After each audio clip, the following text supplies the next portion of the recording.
Greetings, dear heart.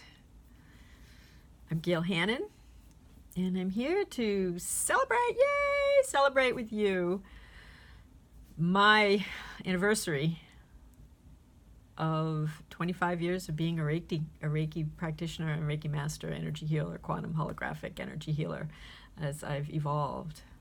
So I have a little story to share about my roots in Reiki and how I got started. Before I begin, I want to just say to you, each time you act from your heart, you contribute to the intentional, conscious evolution of humankind and the healing of Mother Earth. So go from your heart, sweetheart, dear heart. Yes. So my Reiki story I usually share with my Reiki students when I'm teaching a class, usually every one of them. No matter what level it is. And I teach Reiki 1, Reiki 2, and master level, as well as my own brand of energy consciousness, energy healing techniques that I've developed over the years. 25 years! 25! Anyway, it's a lot. So let me begin. It started, 25 years ago. December 4th was the day I got my Reiki initiation, and the sacred symbols came into my body. And at that time, in my heart, in my field, in my brain, it went everywhere. And back at that time, I was in my mid-30s. I was married. I had a little boy. And I was living in my mother's house. Oh, my God. How'd that happen? Well, it happened because I had a kid, and I lived in an old house, kind of like this one I'm in now. In fact, I've come full circle, so that's why it's time to tell this story. Near the ocean in southeastern Massachusetts, which is, I'm at the mouth of the Cape Cod Canal right now, and it's gorgeous here, but it's snowing. Anyway, I love it, and I'm home. So I was living in my mother's house, and she turned me on to this psychic woman in Leicester. She was living in Worcester. We were in transition. We were asked to leave our home because we had a child and there was a lead paint issue. Now, being in real estate, I could have sued him and done all that, but it wasn't in the cards for me to go that route, so I didn't. And we temporarily moved in there. We were supposed to go to New Hampshire and live in the in-laws' house they were selling, but that got rented. There was a bunch of stuff that went on. And so we were in this transition. My husband wasn't working very much. He lost his license due to a DUI, and things were difficult at the very minimum. But I had just completed a substantial sale in real estate through a lot of prayer work, and a lot of miracles happened along that route too. That's another story. And so we had a little bit of money that we were living on, and I was seeking out a new path for myself. So I got turned on to this woman. Her name was Grace. She was a teacher and Reiki master, and she had this metaphysical bookstore, candle shop, crystal shop, all that good stuff, called the Crystal Journey. And it was wonderful, and I went there to a fair, and I had a psychic reading one time, and not from her, but from this other gentleman who, and this was relatively new to me. I mean, my mother tuned me into astrology and psychic readings and that sort of thing, but I hadn't really explored it on my own very much, and it was time. So he pulled the High Priestess card, and he said, "You are the High Priestess." I was like, "What?" But I knew inside me that it was true, that I had certain abilities that were sheltered, that were, pushed down in me. Because I had begun to see things. I had begun to be aware of psychic coincidences. I had read the Celestine Prophecy earlier that spring, and many miracles and synchronicities started to occur for me. So I got on the path, and I stayed with it, following the trail that was marked for me. So that was one thing that happened at this Crystal Journey. The second thing that happened was I went and bought an oracle deck. Yeah, this one, called the Mayan Oracle. And I bought the book, very good book, High Frequency Cards. And so that was a wonderful thing. I got these cards, I went home, and I also had signed up for the class about the Mayan calendar that another man was teaching at her shop. Anyway, I got home and I took off the paper and the cellophane. It was in a box, all cellophane wrapped up the cards. And I got 2 of these. This is Kimi, and this is about surrender, release, forgiveness, letting go. It was a lot of stuff in there that I was in the process of, and it carried me through all of these years, actually. But I got 2 of them. What? oh, I don't have the other one now, it's in storage, but yeah, I got 2. I was like freaked out. What? I never bought a deck before, and that was in there. So double for me. Pay attention, double. You get double of this, learn this, do this. This is for you. Understand this message. So that's, there it was. And then a couple of days later, I go to the class, and the teacher is talking about the Mayan calendar, and part of that was, okay, what's the day you were born? I'm going to tell you what these are called glyphs. They're called glyphs, and there's many beautiful ones. I'll give you a reading anytime. And it was fantastic. So he's talking about the calendar. He gave us our glyphs. Oh, are we surprised which one was mine? Yes, at the time I was. I got this one. I got that one. I was Kimi. The day I was born, that was the glyph on the calendar.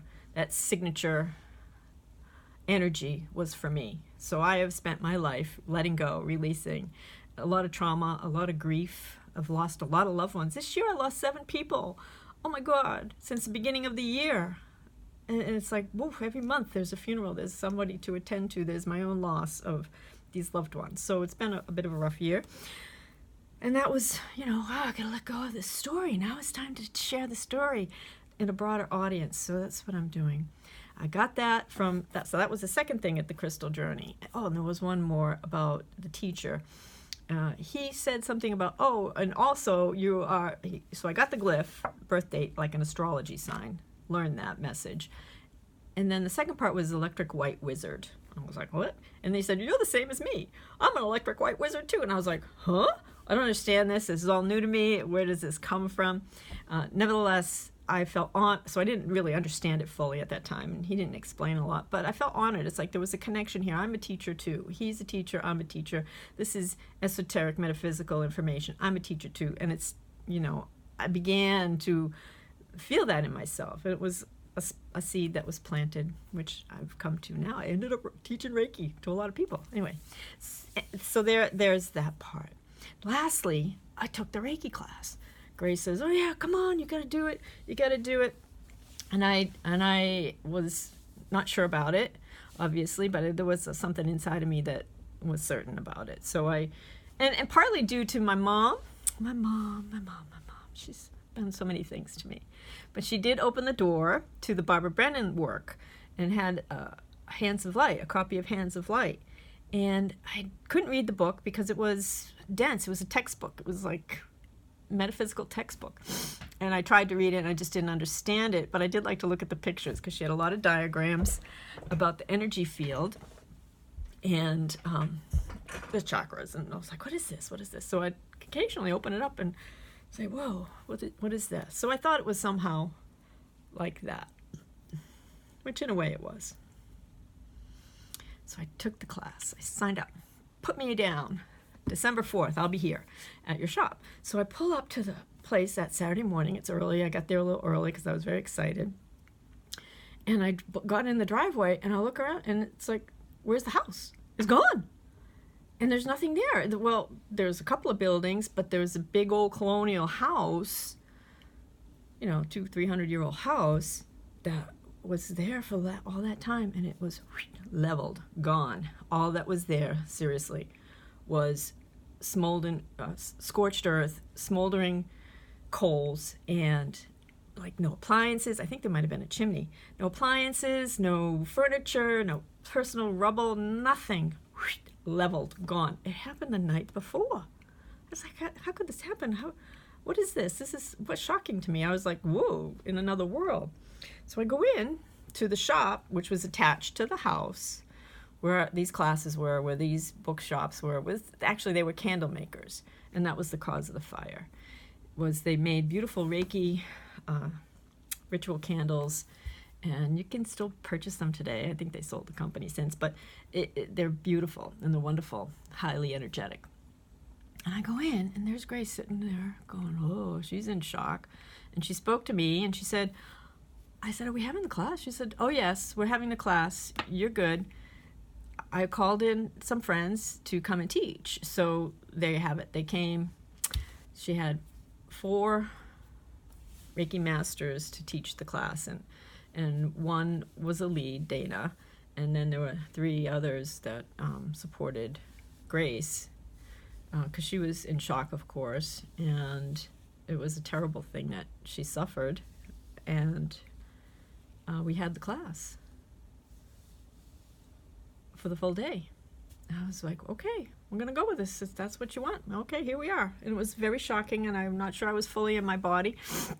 But there it was. So the next part that happened was we all, at the end, partway through the day, you get the attunement. So you get the initiation and you get the attunement, which I didn't know what any of that was. It was level 1. I'm completely innocent and new to what this is, but I felt something.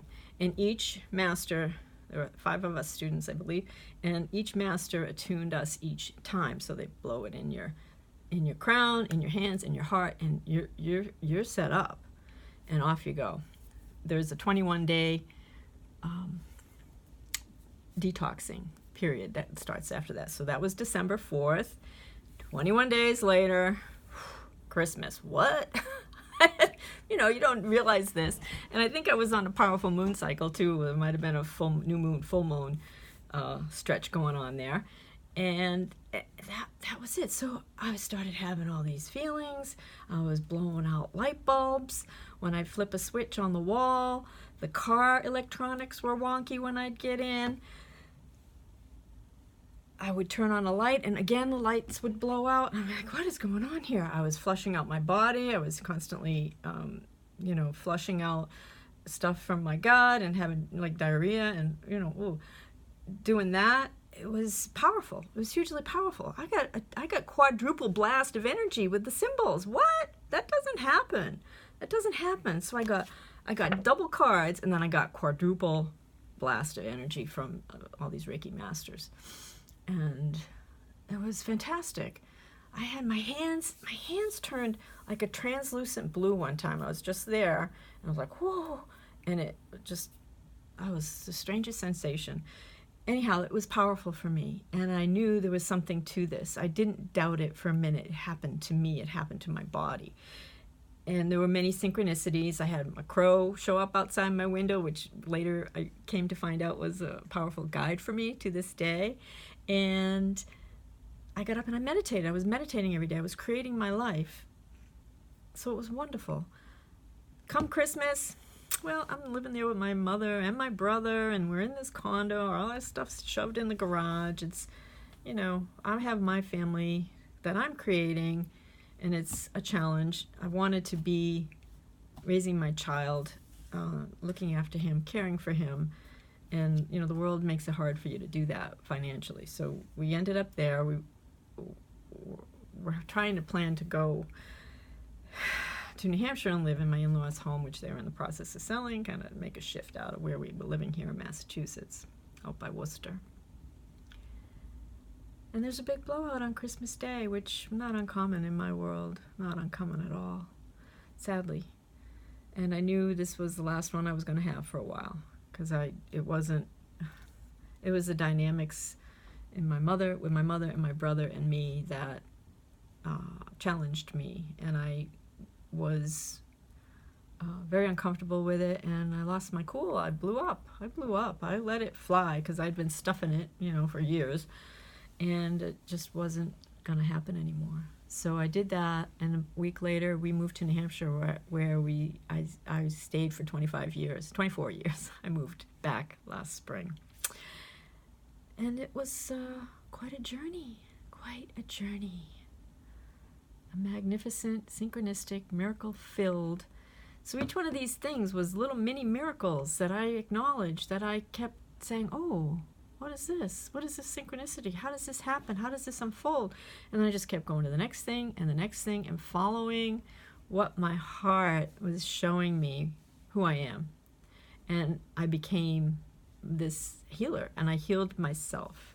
Years of therapy, years of self-healing, years of awakening. I woke up that day, December 4th, 1994, 25 years ago, and I'm so glad I did, and it's been challenging. I ended up, divorced and raising my kids on my own, and it's, I've come to myself, and I've survived. I'm still here.